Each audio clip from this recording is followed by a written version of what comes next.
This is Barut from India and coming to UK to see you guys. So wait for me. Namaste. Shut it, man! Alright, the smack pack. Did you all have a nice holiday and get everything you wanted? Were you giving or were you receiving? Did you get a lump of the new AEW video game or a poster of Tiffany Stratton? Well, seemingly, one person you wouldn't mind being sat on your lap asking if they were good or bad is Toni Storm.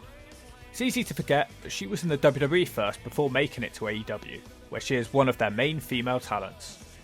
I'm flooded with requests all the time to give Toni Storm a go on Ring of the Hawk, with both her NXT run and her main roster run eligible. It's just the main roster run we'll be looking at today though. In fact, today's video is a Patreon request by Lord Chris Santo. If you want to make the Hawk talk, sign up today. And if you want to see her NXT run, let me know in the comments. Off to 2021 we go. Alright, it's Toni Storm. Did she make the boys gorm? Match 1, SmackDown. Out walks Toni Storm, who's immediately described as a woman who's stuck in the 80s and she's been tearing it up in NXT. Storm goes one-on-one with Zelina Vega. Zelina blocks her first kick but is unable to stop the next one.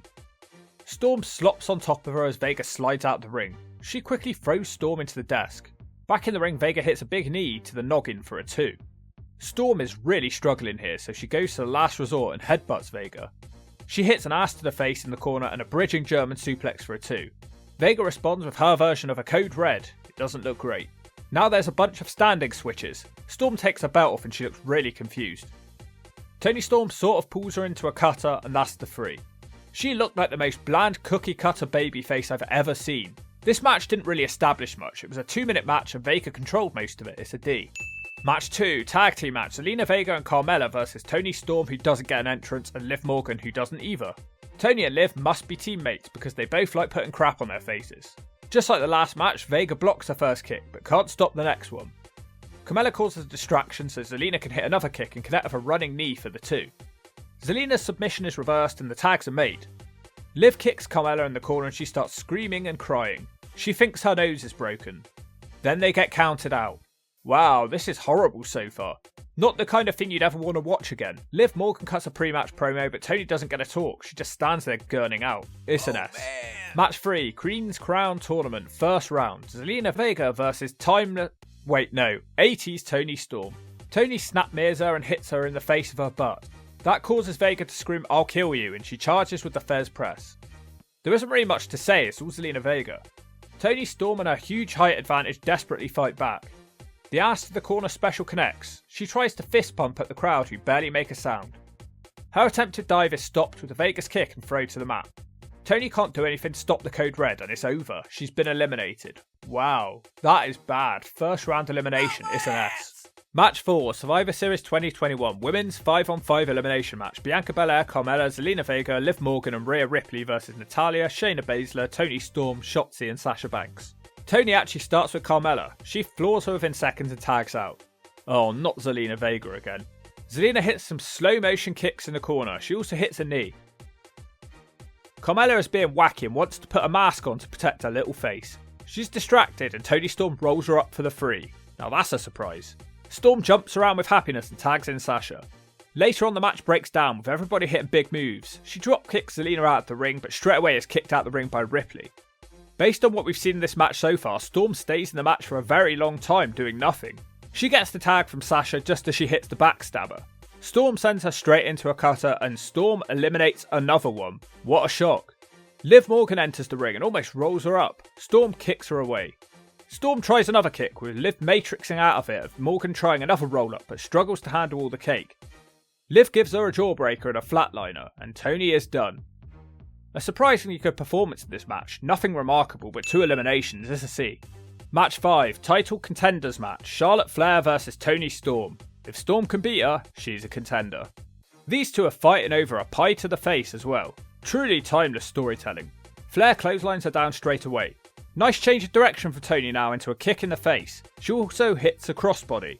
For the first time, the crowd are actually cheering for her, but her momentum is ended by a boot to the head. Charlotte can't hit the moonsault and her follow-up standing moonsault doesn't actually hit, but it still gets her a 2 somehow. Charlotte attempts the figure 4 and she almost pays for it, but just a 2 for Toni. A German suplex gets Storm another 2. Charlotte starts cheating to get the advantage back. Then she loses the plot and keeps battering Toni's head into the ring post. Storm has won. It sure doesn't feel like it. So is she somehow the number one contender now? Kind of a weak way to gain a shot. I don't know, the match was okay and the crowd cheered her. It's a D. Match 6, tag match. Sasha Banks and Toni Storm take on Shotzi and Charlotte Flair.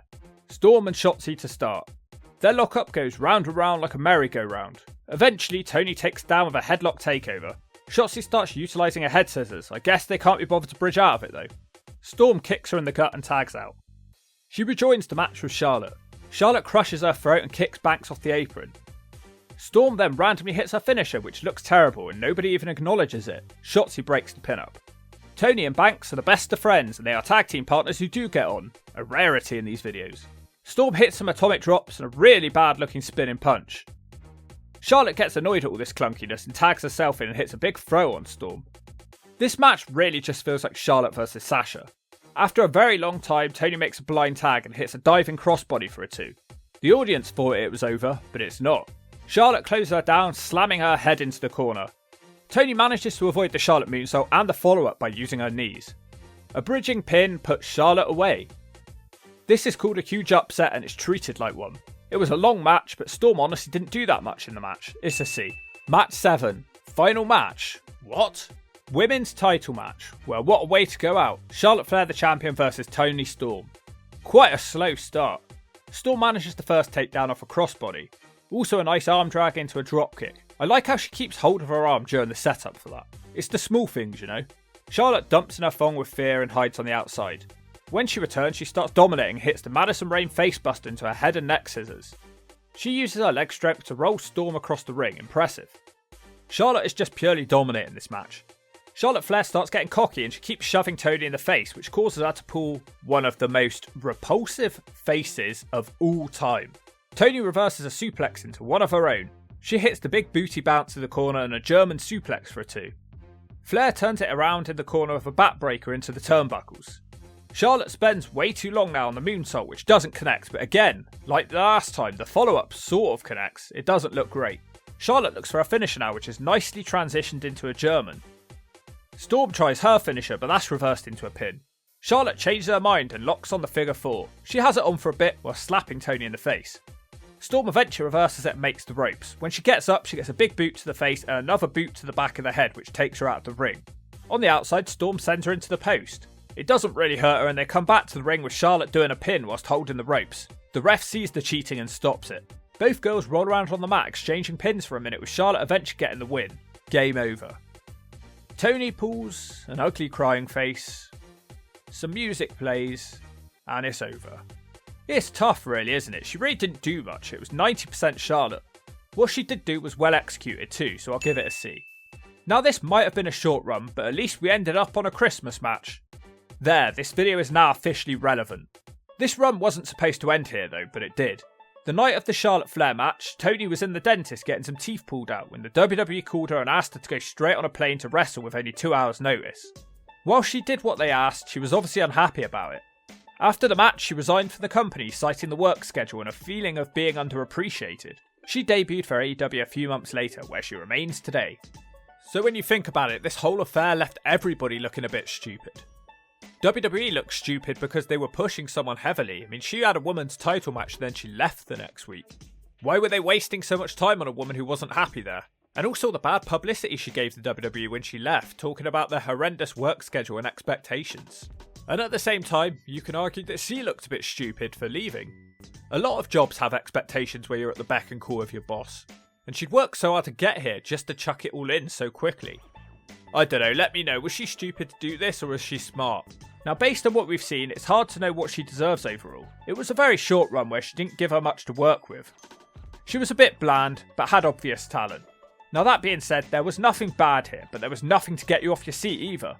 Her time on the main roster is a D. Have a nice Christmas and a New Year, or I'll give you something to fear.